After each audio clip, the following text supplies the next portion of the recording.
Do you want to make macarons at home, but you're too intimidated to try?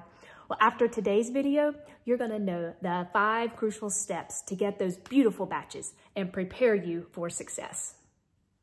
To gain the confidence and skills needed to master the macaron, make sure to subscribe and hit the bell if you want to be notified when I post a new video every Monday. Hi, I'm Amy, a fellow home baker who's successfully been making macarons since 2012. I'm passionate about helping others learn the skills needed to make these heavenly cookies. Let's dive in and learn the 5 key steps to successful macarons. Step number 1, measure your ingredients. The only way to get consistent, successful macarons is to know exactly how much of each ingredient you are putting in the recipe. Step number 2 is to know your environment. What's the weather like outside? Is it sunny? Is it rainy? Is it hot, cold, wet, dry? How humid is it? Humidity especially plays an important factor in the success of your macarons. It's easy to overcome, but it's something you do need to be aware of. Step 3 is a perfect meringue. I made a previous video on how to make a proper meringue for macarons. Check that out if you want to do a deep dive in how to get those perfect stiff peaks. Step number 4 is the macaronage stage.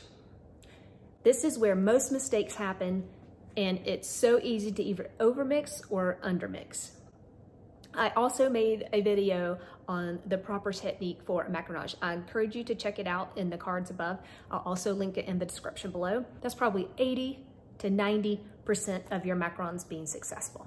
So it's really important to learn the proper techniques in the macaronage stage and getting your macaron batter to that like almost ribbon-like stage.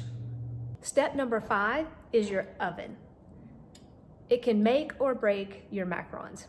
I highly encourage you to invest in like a $6 oven thermometer.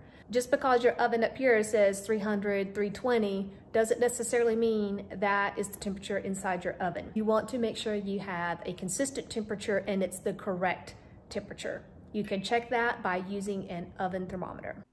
Let's recap the 5 keys to successful macarons. Number 1, weigh your ingredients. Number 2, know your environment. Number 3, your meringue should have stiff peaks. Number 4, perfect the macaronage stage. And number 5 is know your oven. I know what you're thinking. This sounds easy, but how in the world do I keep track of all of this? This is exactly why I created the Macaron Success Journal. In the journaling section of the Macaron Success Journal, there is a place that takes into account all 5 of these crucial keys to successful macarons. It gives you a place to track your oven temperature, to track the humidity, to track how your batter looks in your meringue. There's also a checklist to make sure that you're doing all the steps correctly, all there on your journal page. And included in the journal is an easy base recipe that's great for experimenting and learning and helps you save those precious ingredients. There's also a troubleshooting guide, so when something goes wrong, you have at your fingertips exactly why it went wrong and what you can do to fix it. And there's also a resource guide should you have any further questions or need additional resources. I've put a link in the description below if you would like to check that out further. Also, while you're here, be sure to check out these videos on proper macaronage techniques and the best macaron ingredients and equipment. If you like this video, be sure to hit the like button, subscribe, and share it with your friends. Have a wonderful and blessed day.